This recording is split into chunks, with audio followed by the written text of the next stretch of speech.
Initially, designers placed the spawn locations for common infected mobs in each map.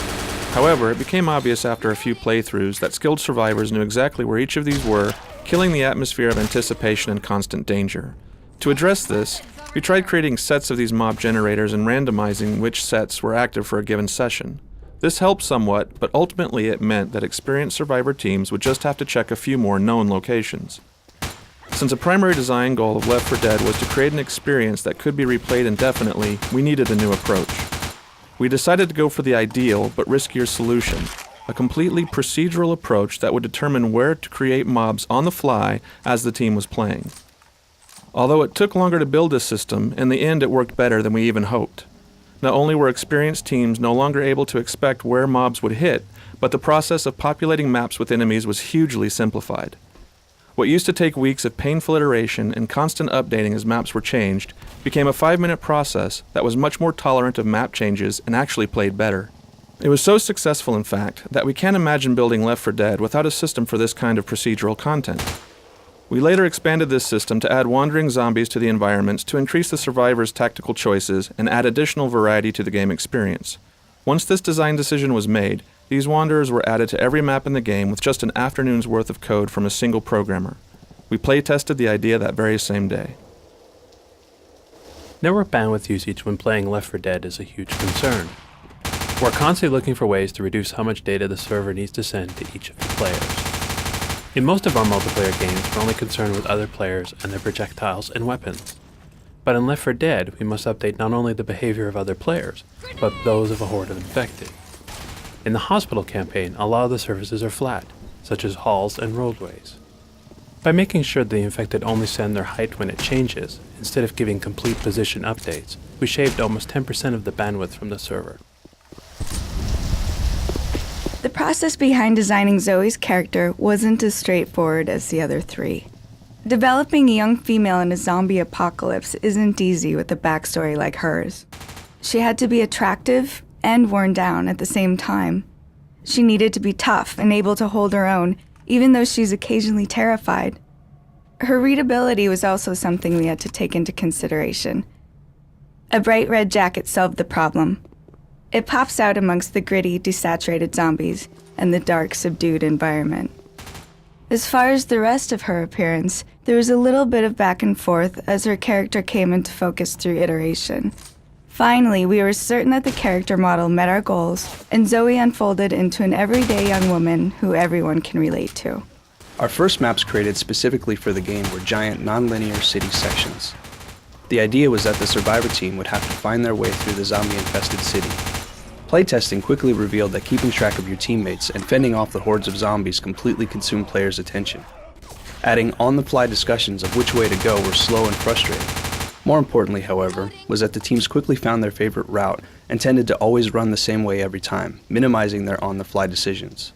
By paring down the city to a representative and fairly linear route, we could better spend our limited resources making that area highly detailed. Originally, the survivor's path forced them through a gas station convenience store and out by these pumps.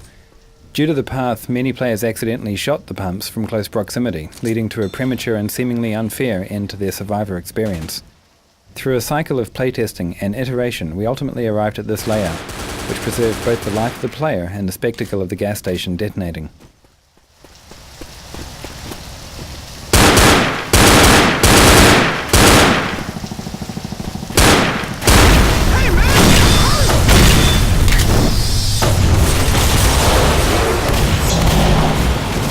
This loading dock was another arena that we designated for our mini finale. This time, instead of locking the survivors in a defensive position, we decided to have them ride the lift up to a rooftop encounter with the horde.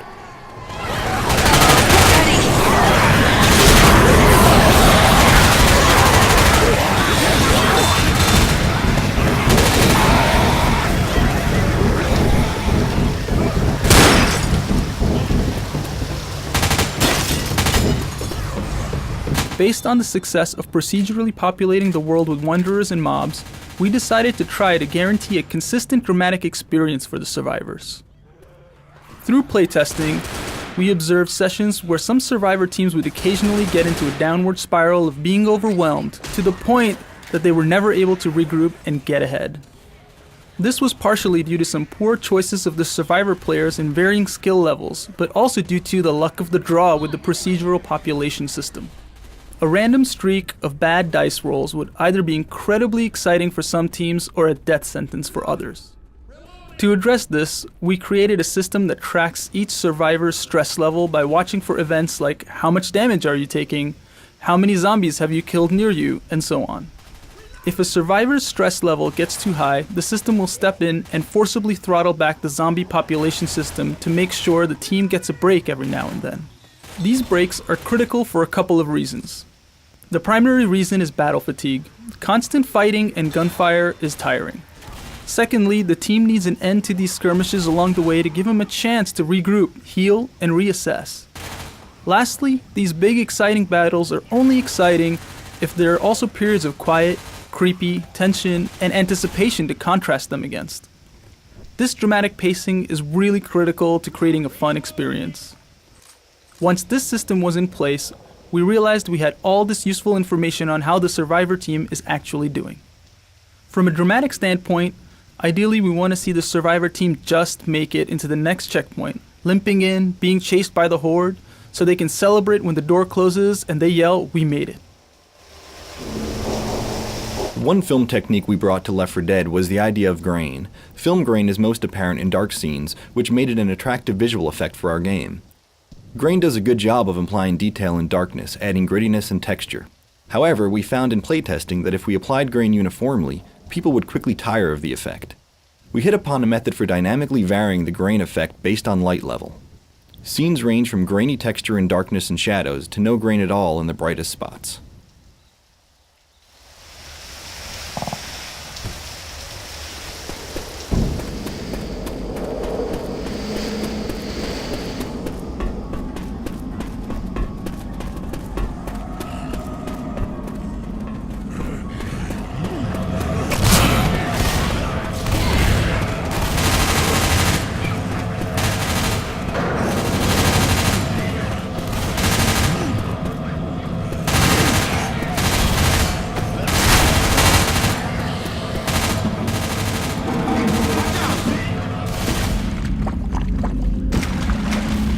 Left 4 Dead was created with the goal of being replayable. This goal causes a problem for writing, where characters will have the same speech opportunity multiple times over a single session. So we have to avoid having the speech become repetitive. We do that in multiple ways. One is to have almost all the speech have a random element to when it plays. This stops the player from being able to tune out the speech because it is expected for a certain action. We successfully tested this on Team Fortress 2 and have expanded on that system. In Left 4 Dead, not only does the initial speech have a random element, but we also have follow-up lines that may or may not play after the initial line, randomizing the speech opportunity further. We also limit how often some lines play. No matter how witty or funny a line is, you're sick of it the 100th time you hear it in an hour-long play session. To address this, our vocalization system allows us to control the rarity of individual lines or even complete speech opportunities. For instance, a speech opportunity may only fire if you are playing the character Bill and Zoe is healing you and she has just healed you a few minutes earlier. This type of randomization based on combination of criteria help make the speech seem natural and avoid having the player hear it too often. For much of the development of Left 4 Dead, Versus mode was the default and only mode. Balance problems eventually forced us to make it a separate game type. The problem was that if we balanced it to provide the survivors a reasonable chance of escape, the experience was a long and frustrating one for the player zombies.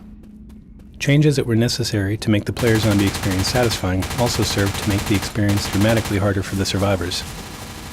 Separating Versus mode allowed us to break out of this dilemma.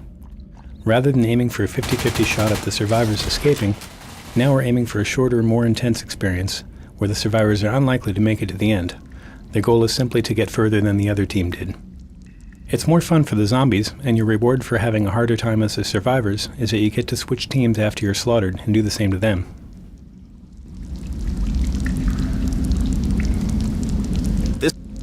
This ladder, from day one, has always been a really exciting place in the campaign, because it forces the team to separate a bit, and players can't shoot while they're on the ladder. If a team's in great shape, they just fly through this area. But if the team is really hurting, everyone will stop and look at each other to see who has the most health. That guy will generally go up first, because chances are there's going to be infected up there. It's not always the case, but often enough that whoever goes up first is going to take a bit of a beating. boss in the hospital. The witch is much rarer than the boomer, and her penalty is much more severe. Basically, if you shoot the witch, you will likely die. The witch has two functions. One is to provide an exception to the rule of shoot everything that moves. The primary function of the witch, however, is to force a change of pace on the survivor team. Ideally, discovering a witch near your path will result in the team going into stealth mode, shutting off their flashlights and walking carefully around her as to not disturb her. This is a large departure from the intense and loud pace of normal gameplay. In earlier versions of the witch's behavior, she was far more dangerous. Once she was set off, she went berserk and attacked all of the survivors until she was killed. This proved to be too harsh, particularly for teams of new players. One stray bullet could wake the witch, and she would slay the entire team, ending the game. Now she limits her wrath to the survivor who harassed her. If she successfully kills that player, she retreats from the scene entirely.